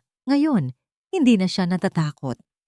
Ang takot ay napalitan ng isang matinding galit, isang determinasyon na ipagtanggol ang mga taong nagturo sa kanya ng tunay na kahulugan ng buhay. Aldrin de Vera, sabi ni Cataleya. Ang kanyang boses ay matatag at umaalingaw-ngaw sa buong palayan. Sinasabi ko sa lahat ng nakikinig ngayon, mula sa sandaling ito, ang Corvara Meridian ay hindi na magpapatuloy sa proyektong ito. Ang lupain na ito ay hindi na kukunin sa inyo. Hinihingi ko ang tawad ng lahat ng mga magsasaka sa baler. Ang mga kasinungalingan at panlilinlang na ginawa ni Aldrin at ni Doña Severina ay malinaw na lumabas na. Handa akong panagutan ang lahat. Nagulat si Aldrin. Hindi niya inasahan ang ganitong pahayag mula kay Cataleya. Ang kanyang mukha ay namutla sa takot. Ang kanyang mga plano ay nasira. Ang kanyang pwesto ay nanganganib. Cataleya, anong pinagsasabi mo? Nababaliw ka na ba? Sigaw ni Aldrin. Lola mo ang kalaban mo? Ikaw ang masisira. Ikaw ang mawawalan ng lahat. Mas gugustuhin kong mawalan ng lahat kaysa makita ang mga taong ito na magdusa dahil sa kasakiman ng pamilya ko. Sagot ni Cataleya. At ikaw, Aldrin, wala kang karapatan na manira ng buhay ng iba. Ang lahat ng kasinungalingan mo, ang lahat ng panloloko mo, ay ilalabas ko. Haharapin ka ng batas. Sa mga salitang iyon, naramdaman ni Aldrin ang kanyang mundo na gumuho. Ang kanyang mga kamay ay nanginginig. Ang kanyang pagiging kontrolado ay naglaho. Sa isang iglap, kinuha niya ang isang matulis na patpat na nakakalat sa lupa at pilit na itinutok kay Cataleya. Ngunit bago pa man niya ito maitama, may mga kamay na humawak sa kanya. Ang mga magsasaka. Hindi nila hahayaang saktan ni Aldrin si Cataleya. Ang kanilang mga mukha ay puno ng galit. Ang kanilang mga kamao ay nakakuyom. Kasabay nito, dumating ang mga pulis. Ang mga sirens ay umalingaw-ngaw sa buong palayan, nagdagdag ng ingay sa kaguluhan. Aldrin de Vera, you are under arrest for assault and attempted coercion, sabi ng isang pulis. Pilit na nagpumigla si Aldrin, ngunit wala na siyang magawa. Ang kanyang mga kamay ay iginapos ng posas. Ang kanyang mukha ay puno ng puot, habang tinitigan niya si Cataleya. Magsisisi ka, Cataleya! Magsisisi ka sa ginawa mo! Sigaw ni Aldrin habang inilalabas siya ng mga pulis.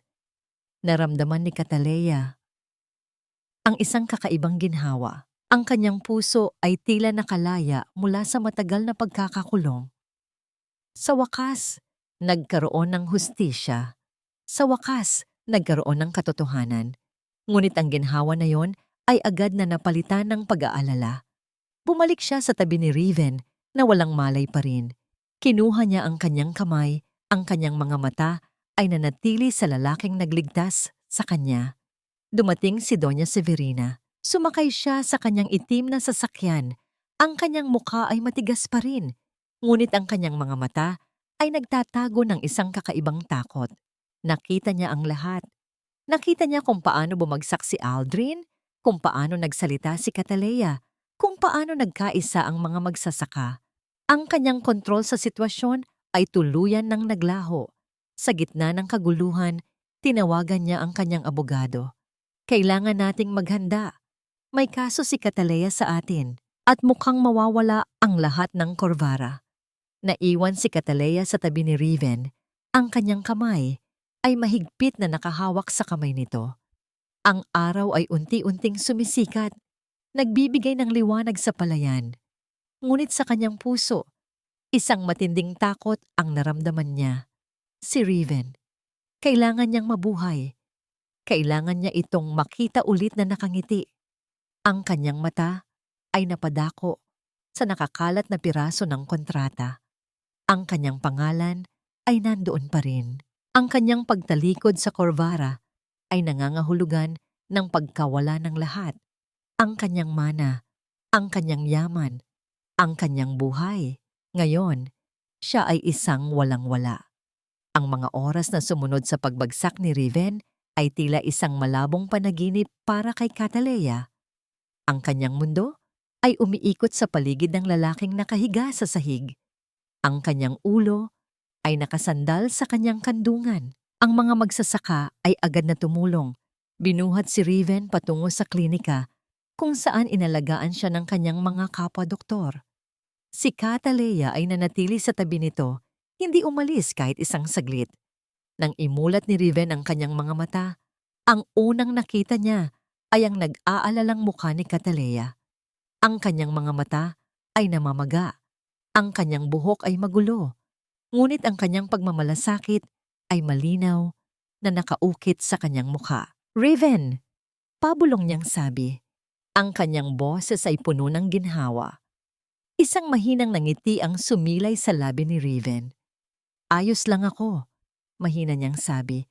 Pilit na inabot ang kamay ni Cataleya. Hinawakan ni Cataleya ang kamay nito. Mahigpit, tila ayaw ng bitawan. Ngunit ang kanilang sandali ay agad na nagambala. Dumating ang isang tawag sa telepono mula sa abogado ng Corvara Meridian. Miss Corvara, kailangan nating mag-usap, ang sabi ng abogado sa kabilang linya. Ang kanyang boses ay seryoso. Ang lola mo ay nasa ospital. Nagkaroon siya ng high blood pressure attack. Gusto kanyang makausap. Nag-aalangan si Cataleya. Ang huling pag-uusap nila ng kanyang lola ay puno ng sakit. Ngunit alam niya na kailangan niyang harapin ito. Hindi siya pwedeng magtago. Inutusan niya ang kanyang driver na ngayon ay tapat na sa kanya na ihatid siya sa ospital. Bago siya umalis, tumingin siya kay Raven. Babati ako, sabi niya. Huwag kang aalis, magpapagaling ka. Tumango si Raven. Mag-ingat ka. Pagdating sa ospital, sinalubong siya ng tahimik na paghatol ng mga doktor at nurse.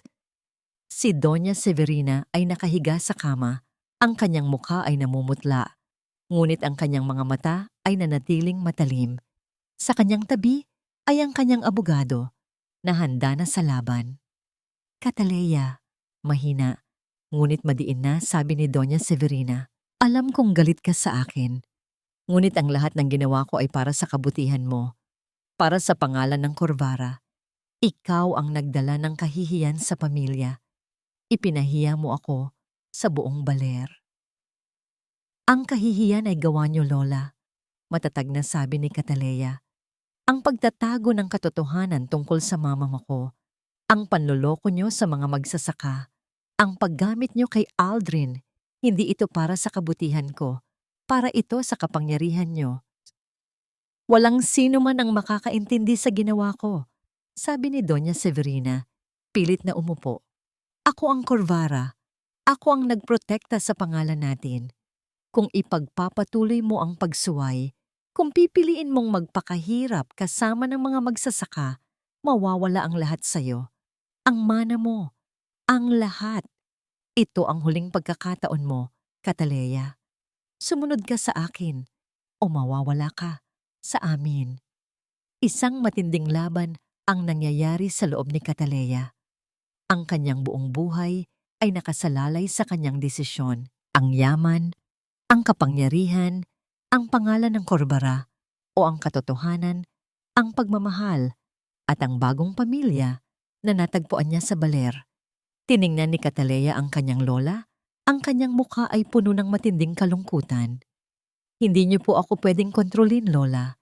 Hindi na ako ang Cataleya na takot sa inyo. Pipiliin ko ang katotohanan. Pipiliin ko ang kalayaan. Mawawala man ang lahat ng kayamanan. Hindi ko na ibabalik ang aking dangal. Kinuha niya ang isang pen mula sa kanyang bag at inilagay sa ibabaw ng kontrata na inihanda ng abogado ni Doña Severina.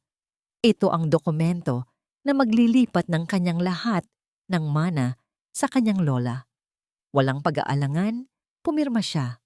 Ang kanyang pangalan, Cataleya Bat Corvara, ay naging isang selyo ng kanyang kalayaan. Nagulat si Doña Severina. Nababaliw ka na ba? Ginagawa mo akong kalaban mo. Wala ka nang babalikan. Hindi ako nawawalan ng lahat, Lola. Nanalo ako, sabi ni Cataleya. Ang kanyang tinig ay matatag. Nanalo ako ng katotohanan. Nanalo ako ng kalayaan. At mayroon pa akong isang bagay na hindi niyo alam. Kinuha niya ang isang selyadong sobre mula sa kanyang bag. Ibinigay niya ito sa abogado ng Corvara Meridian. Ito ang testament ng aking ama-amahan. Mayroon siyang itinatag na trust fund para sa anak ni Isabel. At iyon ay ako, paliwanag ni Cataleya. Ang trust fund na ito ay magbibigay ng sapat na kapital para sa isang komunidad na pangkalikasan, isang kooperatiba para sa mga magsasaka. At may pondo rin para sa mga medical na scholarships. Ang Baler ay magkakaroon ng bagong simula. At ang Corvara Meridian, sa ilalim ng bagong pamumuno, ay hindi na makakapigil. Nanlaki ang mga mata ni Doña Severina. Ang kanyang mukha ay namutla sa matinding galit at pagkagulat. Ang kanyang mga plano ay nasira. Ang kanyang kontrol ay tuluyan ng naglaho. Ang kanyang imperyo ay unti-unting guguho. Ang kanyang maskara ng kapangyarihan ay tuluyan ng bumagsak. Sa labas ng ospital, naramdaman ni Cataleya ang sariwang hangin na humahaplos sa kanyang mukha. Wala na siyang limousine na naghihintay. Wala na siyang mga bodyguard. Ngayon, siya ay isang simpleng babae na walang kayamanan. Ngunit sa kanyang puso, naramdaman niya ang isang kakaibang kapayapaan. Nang tumingin siya sa kalsada, nakita niya si Riven na nakatayo sa harap ng isang lumang motorsiklo. Ang kanyang braso ay may benda pa rin, ngunit ang kanyang mga mata ay nagliliwanag.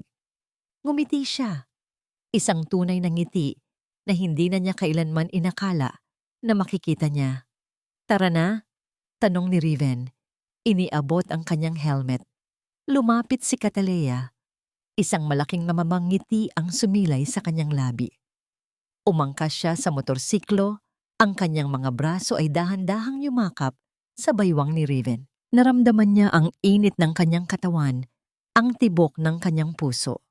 Ang motorsiklo ay dahan-dahang umandar, papalayo sa ospital, papalayo sa mundo ng Corvara, papalayo sa mga kasinungalingan, papalayo sa mga anino, patungo sa isang bagong simula, sa isang simple ngunit puno ng pagmamahal na buhay. Ang kanilang pag-ibig ay hindi pinilit ng kapalaran, kundi pinili ng puso. "Handa ka na bang mamuhay ng simple kasama ko?" tanong ni Riven. Ang kanyang boses ay malambing. Yumakap ng mahigpit si Cataleya. "Mas handa ako kaysa kailanman." Ang pag-iwan sa mansyon ng Corvara ay tila isang malalim na paghinga para kay Cataleya. Ang kanyang buhay na matagal nang nakatali sa mga numero at expectations ay biglang naging magaan. Ang kanyang bagong tahanan ay ang maliit na kubo sa tabi ng ilog, kasama si Riven at ang kanyang pamilya. Walang mamahaling kasangkapan, walang air conditioning, walang mga katulong. Tanging ang sariwang hangin, ang awit ng mga ibon, at ang mga tunog ng mga alon na humahampas sa pampang. Sa unang mga araw, nahirapan si Cataleya na masanay. Ang kanyang mga kamay, na sanay humawak ng mga dokumento at panulat, ay ngayon ay humahawak ng walis at panlaba. Ang kanyang mga paa, na sanay sa high heels, ay ngayon ay lumalakad sa putik at buhangin. Ngunit sa bawat bagong gawain, naramdaman niya ang isang kakaibang kaligayahan. Isang kaligayahan na hindi nabibili ng pera. "Paano ba ito lutuin?" tanong ni Cataleya isang umaga, habang tinitingnan ang isang sariwang isda na kakakuha lang ni Riven sa ilog. "Ganito," sagot ni Riven, lumapit sa kanya at dahan-dahang hinawakan ng kanyang mga kamay. "Linisin mo muna, tapos balatan. Tapos igisa mo sa bawang at sibuyas, at huwag mong kalimutan ang sili." Sa bawat galaw, naramdaman ni Cataleya ang init ng kanyang mga kamay. Ang pagdampi ng kanilang mga daliri ay tila isang kuryente na dumaloy sa kanyang katawan. Hindi ito ang mga pangkaraniwang kilig ng isang dalaga, kundi ang malalim na kilig ng isang babae na natagpuan ang kanyang kapareha, ang kanyang bahay, ang kanyang pamilya. Isang araw, tinuruan siya ni Riven na magtanim ng niyog. Ang kanyang mga kamay ay napuno ng lupa, ang kanyang mukha ay pawis, ngunit isang malaking ngiti ang sumilay sa kanyang labi. Nakita niya ang kagandahan ng buhay na simple, ng buhay na konektado sa kalikasan. "Ang ganda ng Baler," sabi ni Cataleya habang nakaupo sila sa buhangin, pinagmamasdan ang paglubog ng araw. Ang langit ay pininturahan ng mga kulay kahel, pula at lila. Yumakap si Riven sa kanyang likuran. Ang kanyang baba ay nakapatong sa kanyang balikat. "Mas maganda ka," Naramdaman ni Cataleya ang pagbilis ng kanyang puso. Ang init ng katawan ni Riven ay nagbigay sa kanya ng kapayapaan. Ito ang bahay niya.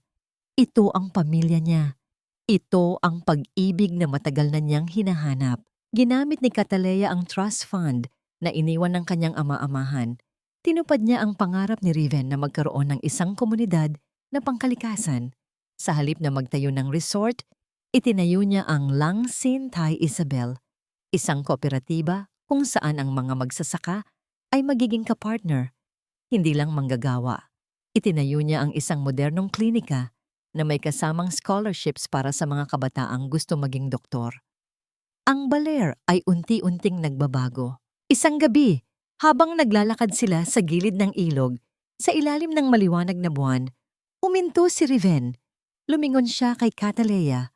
Ang kanyang mga mata ay puno ng pagmamahal. Cataleya, sabi ni Riven, lumuhod sa kanyang harapan. Kinuha niya ang isang simpleng singsing na gawa sa kawayan na pinaganda ng maliliit na seashells. Will you be my wife? Will you be my partner in life, in this community, in everything? Nagsimulang mangilid ang luha sa mga mata ni Cataleya. Hindi ito ang diamond ring na dati niyang inaasahan, ngunit mas mahalaga ito sa lahat ng kayamanan sa mundo. Ito ay isang simbolo ng pagmamahal, ng pagtanggap, ng isang bagong buhay. Oo, Riven, oo, sagot ni Cataleya, tumango ng paulit-ulit. Tumayo si Riven. Yumakap silang dalawa ng mahigpit. Ang kanilang mga labi ay nagdikit. Isang halik na puno ng pagmamahal, ng pangako, ng isang bagong simula. Ang halik ay mahaba, malalim, at puno ng damdamin. Sa sandaling iyon, ang lahat ng sakit, ang lahat ng hinanakit, ay naglaho. Tanging ang kanilang pag-ibig ang nanatili. Nagliliwanag sa ilalim ng buwan ng Baler. Ang hangin ng Baler ay malamig at sariwa. Dala ang amoy ng asin at ng mga bulaklak na kakabuka lamang. Sa baybayin, sa ilalim ng malaking puno ng niyog, ay may isang simpleng kasalan. Walang magarbo, walang mamahaling dekorasyon. Tanging ang buhangin, ang asul na dagat, at ang mga taong nagmamahal sa kanila. Nakasuot si Cataleya ng isang simpleng puting bestida. Ang kanyang buhok ay maluwag na nakalugay, na pinalamutian ng mga sariwang bulaklak. Siya ay maganda, hindi dahil sa make-up o mamahaling alahas, kundi dahil sa ningning ng kaligayahan sa kanyang mga mata.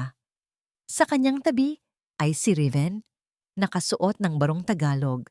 Ang kanyang mukha ay puno ng pagmamahal. Ang mga magsasaka, ang kanyang mga pasyente, ang kanyang mga kaibigan, ay naroon lahat, nakangiti at masaya. Si Bochog, na ngayon ay mas matangkad na ng kaunti, ay siyang nagdala ng kanilang mga singsing. Ang kanyang mukha ay seryoso, ngunit puno ng pagmamalaki. Habang naglalakad si Cataleya patungo kay Riven, naramdaman niya ang init ng buhangin sa kanyang mga paa. Ang bawat hakbang ay tila isang pag-iwan sa kanyang nakaraan at isang pagtanggap sa kanyang bagong buhay. Sa kanyang paglalakad, dumako ang kanyang tingin sa isang itim na sasakyan na nakaparada sa di kalayuan. Sa loob nito, nakaupo si Doña Severina. Matanda na at nakakulong sa kanyang wheelchair. Ang kanyang mukha ay payat at puno ng matinding lungkot. Nakita niya ang kanyang lola. Wala itong sinumang kasama, walang kaibigan, walang pamilya. Tanging ang kanyang sarili. Naramdaman ni Cataleya ang isang bahagyang kirot sa kanyang puso. Ang galit na matagal niyang dinala ay unti-unting naglaho, napalitan ng isang kakaibang pakiramdam ng awa. Hindi niya kailanman inakala na mararamdaman niya ito para sa kanyang lola. Ngunit sa sandaling iyon, naintindihan niya na ang pinakamalaking parusa ay hindi ang pagkawala ng yaman, kundi ang pagiging mag-isa. Hindi siya nagsalita. Sa halip, sa sandaling nagtama ang kanilang mga mata, yumuko si Cataleya. Isang tango ng pagtanggap, isang tango ng pagpapatawad. Hindi niya ginawa ito para sa kanyang lola, kundi para sa kanyang sarili, para sa kanyang kalayaan, para sa kanyang kapayapaan. Ngumiti si Riven nang makalapit si Cataleya. Hinawakan niya ang kanyang mga kamay, mahigpit, puno ng pangako. Ngayon, sa harap ng Diyos at ng mga taong nagmamahal sa atin, sabi ni Riven, ang kanyang boses ay puno ng emosyon. Ako, si Isagani Salgado, ay pinapangako na mamahalin at poprotektahan ka, Cataleya, sa hirap at ginhawa, sa sakit at kalusugan, hanggang sa huling hininga ko. Ako naman, si Cataleya Corvara, sabi ni Cataleya, ang kanyang boses ay nanginginig, ay pinapangako na mamahalin at igagalang ka, Riven, sa bawat araw ng aming buhay. Ikaw ang aking tahanan, ikaw ang aking pamilya, at salamat sa iyo na tagpuan ko ang aking sarili. Isinuot nila ang kanilang mga singsing. Hindi ito mamahaling ginto, kundi ang simpleng singsing na gawa sa kawayan at seashell na ibinigay ni Riven. Ngunit sa bawat isa sa kanila, mas mahalaga ito sa lahat ng kayamanan. Pwedeng mo nang halikan ang iyong asawa, sabi ng pari, nakangiti. Inilapit ni Riven ang kanyang mukha kay Cataleya. Ang kanilang mga mata ay nagtagpo. Sa kanilang mga tingin, nandoon ang lahat. Ang sakit ng nakaraan, ang pagsubok ng kasalukuyan, at ang pag-asa para sa kinabukasan. Isang malalim at matamis na halik ang kanilang ibinahagi. Ang halik ay puno ng pagmamahal, ng pasasalamat, ng isang bagong simula. Ang mga alon sa dagat ay tila nagsasayawan. Ang hangin ay tila umaawit ng kanilang kanta. Salamat, pabulong ni Cataleya. Salamat sa pagmamahal. Salamat sa pagtulong sa akin na mahanap ang aking ina. At salamat sa pagtulong sa akin na mahanap ang aking sarili. Yumakap ng mahigpit si Riven. Ako ang dapat magpasalamat. Salamat sa pagturo sa akin na hindi lahat ng Corvara ay masama. At salamat sa pagturo sa akin na ang tunay na pamilya ay hindi lamang kadugo, kundi ang mga taong handang lumaban para sa'yo. Sa sandaling iyon, sa harap ng lahat ng nakakita, si Cataleya Corvara, ang dating prinsesa ng imperyo, ay naging si Cataleya Salgado, ang reyna ng isang simpleng buhay, ang reyna ng kanyang sariling puso. 5 taon ang lumipas. Ang Lang Sintay Isabel ay umunlad at naging isang modelo para sa mga komunidad na naninirahan ng may pagkakaisa at respeto sa kalikasan. Ang mga magsasaka ay nagtatrabaho ng magkasama at ang mga kabataan ay nag-aaral at naglalaro sa maayos na paraan. Ang dating klinika na kasing laki lamang ng isang bahay ay naging isang modernong ospital na naglilingkod hindi lamang sa mga taga-baler, kundi sa mga kalapit na bayan din. Isang babae na nakasuot ng simpleng damit at may mahabang buhok na umaabot sa kanyang baywang, ang naglalakad sa gitna ng palayan. Si Cataleya, bagamat dati ay isang prinsesa, ay ngayon ay isa ng ina at isang leader ng komunidad. Ang kanyang mukha ay nagliliwanag sa ilalim ng araw. Ang kanyang mga mata ay puno ng kapayapaan.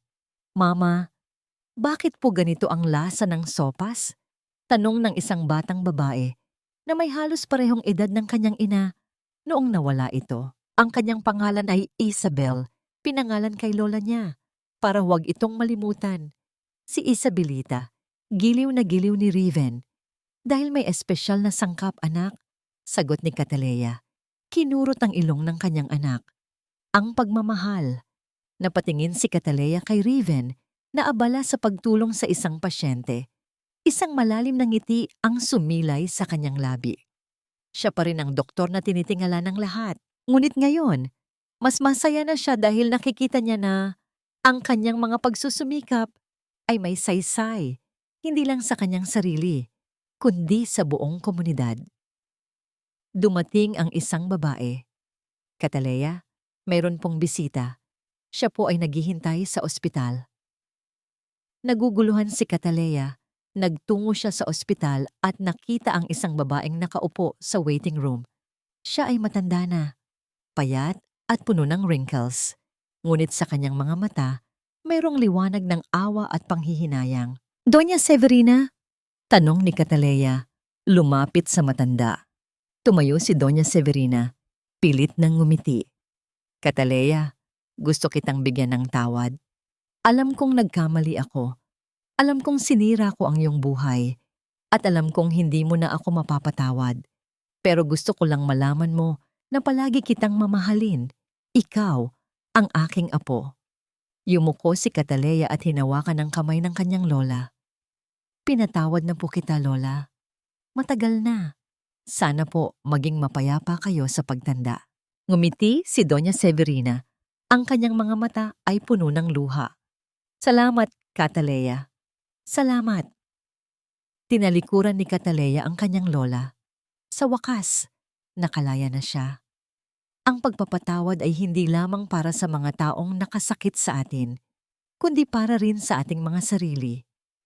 Habang naglalakad siya pabalik sa bahay, huminto si Cataleya sa ilalim ng puno ng niyog kung saan sila unang naghalikan ni Riven. Hinaplos niya ang mga ugat nito, naramdaman ang koneksyon sa lupa, sa kanyang nakaraan, sa kanyang kasalukuyan, at sa kanyang kinabukasan. Hindi ko inakala na magiging ganito ang buhay ko. Bulong ni Cataleya sa sarili. Hindi ko inakala na magiging masaya ako. Biglang may yumakap sa kanyang likuran. Si Riven. Alam kong mahahanap mo ang kaligayahan dito. Sabi ni Riven, hinahaplos ang buhok ni Cataleya. Dahil ang tahanan ay hindi lamang isang lugar. Ito ay mga taong mahal natin. Mahal kita, Riven, sabi ni Cataleya. Humarap dito at hinalikan siya ng malalim. Tumawa si Riven. Mahal din kita, Cataleya. Sa kanilang halik, naramdaman ni Cataleya ang tunay na kahulugan ng tahanan. Hindi sa yaman, hindi sa kapangyarihan, kundi sa simpleng pagmamahal na kanilang pinagsasaluhan. Nang tumalikod ang mag-asawa, nakita nila si Botchog na ngayon ay isa ng teenager, abala sa pagpipinta ng isang bagong larawan. Nilapitan nila ito. Anong ipinipinta mo, Botchog? Tanong ni Cataleya. Ipinipinta ko po ang aking pamilya. Sagot ni Botchog, ipinakita ang isang larawan ng mga tao na nagkakaisa, nagtutulungan, nagmamahalan. Ang larawan ay puno ng kulay, puno ng buhay. Tumingin si Cataleya kay Riven at sabay silang ngumiti. Ang kanilang pag-ibig na nagsimula sa isang pagtatalo ay nauwi sa isang pagkakaisa. Ang kanilang kahirapan ay napalitan ng kasaganahan at ang mga sugat ng nakaraan ay unti-unting naghilom. Tila mga luma at tinatakpan ng bagong lupa na magiging tahanan nila sa hinaharap dahil ang kanilang bagong paraiso ay ang bagong pag-asa sa hinaharap. Ang katotohanan ay mas masakit sa kasinungalingan, lalo na't nakamit mo na ang kapatawaran mula sa pusong nagpatawad na rin sa'yo ng walang pag-aalinlangan.